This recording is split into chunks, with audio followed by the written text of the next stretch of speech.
1400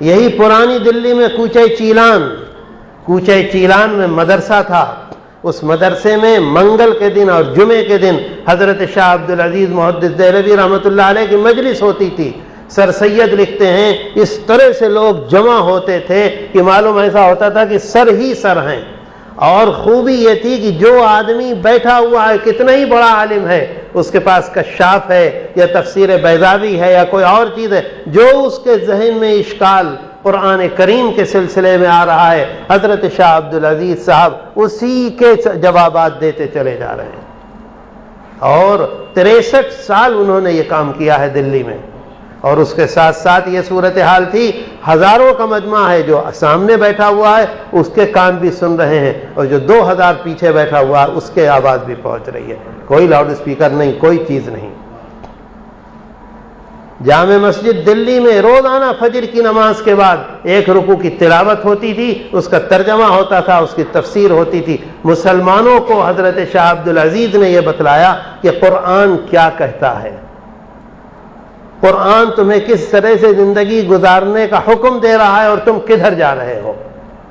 میرے دوستو, حضرت شاہ, موقع نہیں ہے مجھے اصل میں ایک پروگرام میں اور جانا ہے, مجھے معلوم یہ تھا کہ مغرب تک یہاں رہنا ہے, نہیں تو تفصیل سے آپ سے عرض کرتا. حضرت شاہ عبدالعزیز محدث دہلوی رحمۃ اللہ علیہ کے چھوٹے بھائی ہیں حضرت شاہ عبد القادر محدث دہلوی رحمۃ اللہ علیہ, جن کا ذکر ابھی حاجی صاحب نے کیا. حضرت شاہ عبد القادر محدث دہلوی رحمۃ اللہ علیہ نے ہندوستان میں اردو میں قرآن کریم کا پہلا ترجمہ لکھا.